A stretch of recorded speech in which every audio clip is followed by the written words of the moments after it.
എനിക്ക് തോന്നുന്നു ഇന്ത്യയിൽ ഏറ്റവും സുതാര്യമായ ഒരു കുഴപ്പവുമില്ലാത്ത വോട്ടർ പട്ടിക അടിസ്ഥാനമാക്കി തിരഞ്ഞെടുപ്പ് നടന്ന മണ്ഡലം റായ്ബറേലി ആണെന്ന് തോന്നുന്നു. രാഹുൽ ഗാന്ധി മത്സരിച്ചത്. അവിടെ ഒരു കുഴപ്പമില്ലല്ലോ, ഉണ്ടോ? അല്ല, 2 ലക്ഷം 3 ലക്ഷം ഒക്കെ ഭൂരിപക്ഷം കിട്ടുകയാണെങ്കിൽ പിന്നെ കുഴപ്പമുണ്ടാവാൻ 33,000 ഒക്കെ ആയാലേ കുഴപ്പമുള്ളൂ. 33,000 ഇപ്പോ അത് ഇത്തിരി ഉയർത്തിയിട്ടുണ്ട്. കേസി വേണോപാൽ 52,000 53,000 മറ്റോ പറഞ്ഞു. 52,000 വരെയൊക്കെ ആവണമെങ്കിൽ കുഴപ്പമില്ല. കാരണം അത് സുരേഷ് ഗോപിക്ക് കിട്ടിയ വോട്ട് വെച്ചിട്ടാണ് കേസി വേണുഗോപാൽ കണക്കാക്കുന്നത്. മറ്റേ പുള്ളി കണക്കാക്കുന്നത് പൊട്ടനാണല്ലോ. മഹാദേവപുരയിലെ ഭൂരിപക്ഷം വെച്ചിട്ടാണ് അയാൾ കണക്കാക്കുന്നത്. അവിടെ 33,000 അടുത്താണല്ലോ PC മോഹന്റെ ഭൂരിപക്ഷം. അപ്പം 33,000 കിട്ടി 25 മണ്ഡലങ്ങൾ കൊണ്ടാണ് മോദി പ്രധാനമന്ത്രിയായതെന്ന് അയാൾ പറയുന്നു. ഈ പൊട്ടൻ ഇയാള് 53,000 വോട്ടാണ് കേസി വേണുഗോപാൽ പറയുന്നത്. അപ്പൊ റായ്ബറേലി അല്ല, അങ്ങനെയാണെങ്കിൽ കേരളത്തിൽ കോൺഗ്രസിന് കിട്ടിയ പല സീറ്റുകളിലെയും തെരഞ്ഞെടുപ്പ് ശരിയല്ലെന്ന് വരുമല്ലോ. 55,000 കിട്ടാതെ ജയിച്ച മണ്ഡലങ്ങളുണ്ടല്ലോ. അപ്പൊ കെ സുരേന്ദ്രന് 89 വോട്ടിന് തോറ്റത് മുഴുവൻ ക്രമക്കേടാണെന്ന് കോടതി തെളിയിച്ചല്ലേ. അന്ന് ബഹളം ഉണ്ടാക്കുന്നില്ല, പ്രശ്നം ഉണ്ടാക്കുന്നില്ല. സുരേന്ദ്രൻ നേരെ കോടതി പോവുക ചെയ്തത് ഇല്ലേ. വോട്ടർ പട്ടികയിലെ കുഴപ്പമാണെന്ന്, വോട്ടർ പട്ടികയിൽ കള്ളവോട്ടും ചേർത്തതും ഇരട്ട വോട്ട് ചെയ്തതും ഒക്കെ അല്ലേ അവിടെ പ്രശ്നമായി. അത് മുഴുവൻ കോടതിയിൽ തെളിയിച്ചതുവാ. മറ്റേ സ്ഥാനാർത്ഥി മരിച്ചുപോയി. അതാണ് അത് ക്ലാസിക് കേസാണ്. സുരേന്ദ്രൻ്റെത് 89 വോട്ട് എന്നുള്ളത് ഈ കള്ളവോട്ടിൻ്റെയും ഈ വകവൃത്തികേടുകളിലെയും വോട്ട് ചേർത്തതിൻ്റെ ഒക്കെ. അപ്പൊ റായ്ബറേലിയിൽ ഇയാള് ഈ രാഹുൽ ഗാന്ധി പറഞ്ഞ സകല പ്രശ്നങ്ങളും ഉള്ളൊരു സ്ഥലമാണ് റായ്ബറേലിയിലെ വോട്ടർ പട്ടിക എന്ന് പറയുന്നത്. അപ്പോൾ ഈ 2 ലക്ഷം 3 ലക്ഷം 4 ലക്ഷം ഒക്കെ കിട്ടുകയാണെങ്കിൽ നമുക്ക് കഥ അറിയാവുന്നതല്ലേ ഉള്ളൂ. കുറെ കാലമായിട്ട് സോണിയാഗാന്ധി മത്സരിക്കുന്നു ഇല്ലേ, പിന്നെ ഇയാൾ മത്സരിക്കുന്നു. അപ്പോൾ ഇവരുടെ കീശയിലിരിക്കാനുള്ള വേലത്തരങ്ങൾ മുഴുവൻ അവിടെ ചെയ്തിട്ടുണ്ടാവുമല്ലോ. അവിടെ ഈ 0 എന്ന് പറഞ്ഞ് വിലാസം എഴുതിയിട്ടുള്ള ധാരാളം വീടുകളുണ്ട് റായ്ബറേലി. ഇയാളെ 6 മാസം വേണ്ടി വന്നില്ലേ മഹാദേവപുര കണ്ടുപിടിക്കാൻ. നമ്മൾ 1 മണിക്കൂർ വോട്ടർ പട്ടിക നോക്കിയാൽ മതി. ഈ റായ്ബറേലിയിലത്തെ കാര്യങ്ങൾ നമുക്ക് കിട്ടും. ഒരേ വിലാസത്തിൽ ധാരാളം പേര് അവിടെ താമസിക്കുന്നുണ്ട്. ഒരെണ്ണത്തിൽ 27 പേര് താമസിക്കുന്നുണ്ട്. വേറെ 2 സ്ഥലത്ത് 18 പേര് വീതം താമസിക്കുന്നുണ്ട്. ഇന്നിപ്പോൾ കോഴിക്കോടിൽ 70 പേര് 80 പേര് താമസിക്കുന്ന വേറെ സ്ഥലം 108 പേര്. കേരളത്തിൽ ഇപ്പോൾ ധാരാളം ഉദാഹരണങ്ങൾ വന്നു തുടങ്ങിയില്ലേ. അപ്പോൾ ഇത് ഇനി ഈ ഓരോ വീട്ടിലും അതുപോലെ ഈ 00 വീടുകളിലതുമൊക്കെ അവരുടെ വോട്ടർ ID നമ്പറും തിരിച്ചറിയൽ കാർഡിലെ പേരും ഞാൻ പറയാം. ഈ ഹൗസ് നമ്പർ 8 27 പേര് താമസിക്കുന്നുണ്ട്. ഹൗസ് നമ്പർ 8 27 പേര്. ഹൗസ് നമ്പർ 80 ഹൗസ് നമ്പർ 4 ഈ 2 വീട്ടിലും 18 പേര് വീതം താമസിക്കുന്നുണ്ട് അവിടെ. അപ്പോൾ ഇനി പറയുന്നത് ഈ വോട്ടർമാരുടെ പേര്, അവരുടെ ID നമ്പർ, എന്നിട്ട് ഇവർ മുഴുവൻ വിലാസം 00 എന്നാണ്. ചില പേരുകൾ പറയാം. യാസ്മിൻ, ലാൽ മുഹമ്മദിൻ്റെ ഭാര്യ, അവർ YDG 25-0-32-41 ID നമ്പർ. അത് കുഴപ്പമില്ല, അതിൽ കുഴപ്പമില്ല. കാരണം അറിയോ, യാസ്മിനാണ് പ്രത്യേക പരിഗണനയാണ്. അതാണ് മുഹമ്മദിന്റെ ഭാര്യയും കൂടിയാണ്. അപ്പോൾ വിലാസം 0. മുഹമ്മദ് ഇസ്ലാം YDG 25-0-5725. ഡബിൾ ഓക്കെയാണ്. മുഹമ്മദും ഉണ്ട് ഇസ്ലാമും ഉണ്ട്. 0. ഇനി മുകേഷ് സെക്കുലർ ആണല്ലോ. YDG 26-46-321 അയാളുടെ നമ്പർ. രുചി YDG 29. വീട്ടുപേരാണ് YDG. YDG എന്ന് പറയുന്ന വോട്ടർ ID ആദ്യം വരുന്ന അക്ഷരങ്ങൾ 0 ഇവരുടെയൊക്കെ 0 എന്നുള്ള ഞാൻ പ്രത്യേകം പറയുന്നില്ല. 0 കഴിഞ്ഞിട്ട് ബാക്കി കിടക്കുന്നതാണ്. 0 കഴിഞ്ഞാല് ഇവരുടെയൊക്കെ വിലാസം 0 ആണ്. ഞാൻ ഇനി പറയുന്നവരുടെ ഞാൻ ഈ നമ്പർ വായിക്കുന്നത് വോട്ടർ ID നമ്പറാണ് എന്ന് പറഞ്ഞാൽ തെളിവ് വേണമെന്നാണല്ലോ പറയുന്നത്. രുചി അവരുടെ വോട്ടർ ID നമ്പർ YDG 29-78-74 വിലാസം 0. സുശീല ദേവി വിലാസം 0 YDG 32-45-826 ID. കനകലത വിലാസം 0 voter ID YDG 32-39-068. Sushil Kumar 0 വിലാസം YDG 32 36 122. സുമൻ വിലാസം 0 YDG 32 36 171. വികാസ് യാദവ് വിലാസം 0 YDG 32 13 493.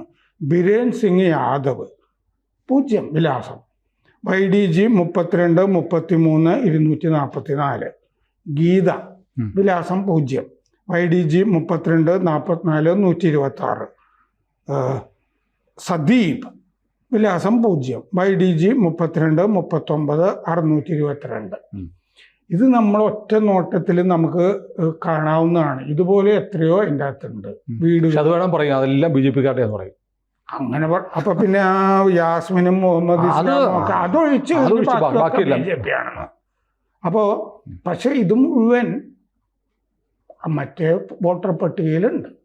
സിദ്ധരാമയ്യയുടെ വരുണ എന്ന് പറഞ്ഞ മണ്ഡലത്തിലെ വോട്ടർ പട്ടികയിലും ഉണ്ട്. ഇത് അപ്പോൾ ബീഹാറില് 65,000 എടുത്തു മാറ്റുന്നത് ഈ 65 ലക്ഷം ഈ മരിച്ചുപോയവരെ ഇങ്ങനെ മാറ്റുന്നതാണല്ലോ. പിന്നെ അതിലെന്തിനാണ് കുറ്റം പറയുന്നത്? അതുപോലെ നമ്മൾ ഈ കർണാടകയുടെ കഥ പറയുകയാണെങ്കിൽ ജലഹള്ളിയിൽ ഈ പത്രവുമായി ബന്ധപ്പെട്ട ആളുകളൊക്കെ ഓർക്കേണ്ടതാണ് 2018 മെയ്യിൽ നടന്നൊരു സംഭവം. ജലഹള്ളിയിൽ കോൺഗ്രസ് MLA ആയിരുന്ന മറ്റേ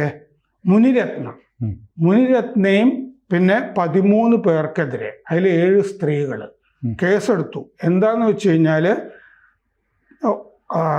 9896 വോട്ടർ തിരിച്ചറിയൽ കാർഡുകളുണ്ടല്ലോ, ID കാർഡുകൾ ഒരു ഫ്ലാറ്റിൽ നിന്ന് കണ്ടെടുത്തു.